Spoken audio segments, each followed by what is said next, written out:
मित्रों, एक निर्जन जंगल में जहाँ मात्र एक तालाब था और घनघोर जंगल था, उसमें एक महात्मा आसन लगा करके अपना कुटिया बना करके एकदम राम नाम के जप में एकदम रमे हुए थे। उससे परिचय पाते ही हनुमान जी ने उसका वध कर दिया। ये कहानी उस समय की है जब हनुमान जी लक्ष्मण जी को शक्ति बाण लगने के बाद संजीवनी लाने के लिए गए, तो वह हिमालय पर संजीवनी लाने के लिए जा रहे थे। रास्ते में एक महात्मा एक कुटिया बना करके राम नाम का जप करने में तल्लीन था। हनुमान जी को प्यास का अनुभव हुआ था। हनुमान जी वहाँ पानी पीने के लिए कि देखे कि यह कोई राम भक्त का कुटिया है जो बड़ा एकदम राम नाम के जप में लीन है। हनुमान जी वहाँ पर पानी पीने के लिए उतरे, उनसे मिले, तो वह देखते ही हनुमान जी को कहे कि आओ हनुमान, आओ बैठो। तो हनुमान जी कहे कि महात्मा, आपको देख करके हमको लगा कि आप राम भक्त हैं, हमको बहुत प्यास लग गया था, इसलिए हम उतर करके पानी पीने के लिए आ गए। तो वह महात्मा ने कहा कि ठीक है हनुमान, तुमको मैं ऐसा मंत्र बता दूंगा कि तुमको कभी भूख प्यास ही नहीं लगेगा। तुमको हम जिस पर्वत पर जाना होगा हम तुरंत पहुंचा देगा।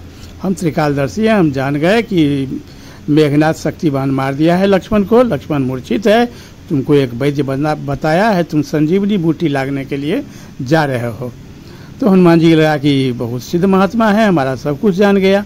उसके बाद कहे कि तुमको हम ऐसा मंत्र बता देंगे, तुमको न कहीं भूख लगेगा न प्यास लगेगा, तुमको जहाँ जाना होगा हम पल भर में पहुँचा देंगे।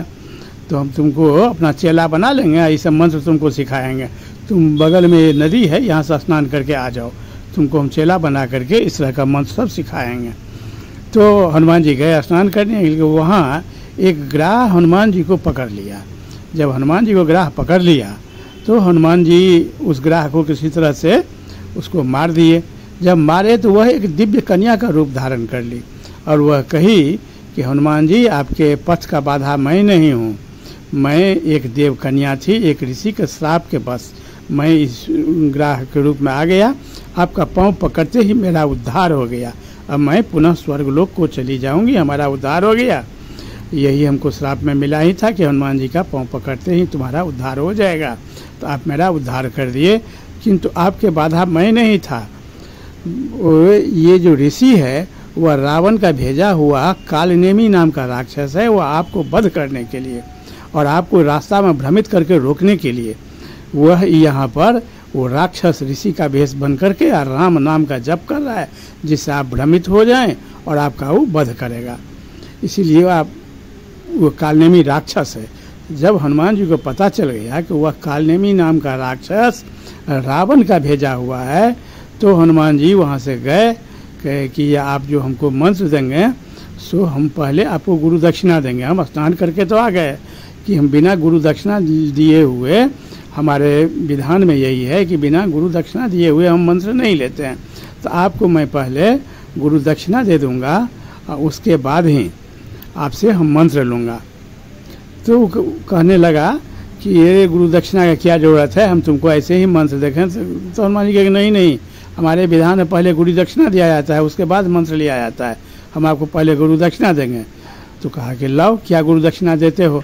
तो हनुमान जी उसका पाँव पकड़ करके, एक ठो पाँव पकड़ करके उसको उठाए और पटकने लगे, तब वह राक्षस रूप में प्रकट हो गया, जो रावण का भेजा हुआ कालनेमी राक्षस था। तो वह हनुमान जी को वध करने के लिए आया था और इनका रास्ता रोकने के लिए आया था। रावण उसको कहा था कि एक रात किसी तरह से तुम हनुमान को रोक लो, तो इसी पर्पस से वह आया था। तो हनुमान जी उसका जब वध करने लगे तब वह राक्षस रूप में प्रकट हुआ और दोनों में युद्ध हुआ। हनुमान जी उस कालनेमी राक्षस को वध किए। तो उसके बाद हनुमान जी वहाँ से आगे संजीवनी बूटी लाने के लिए गए।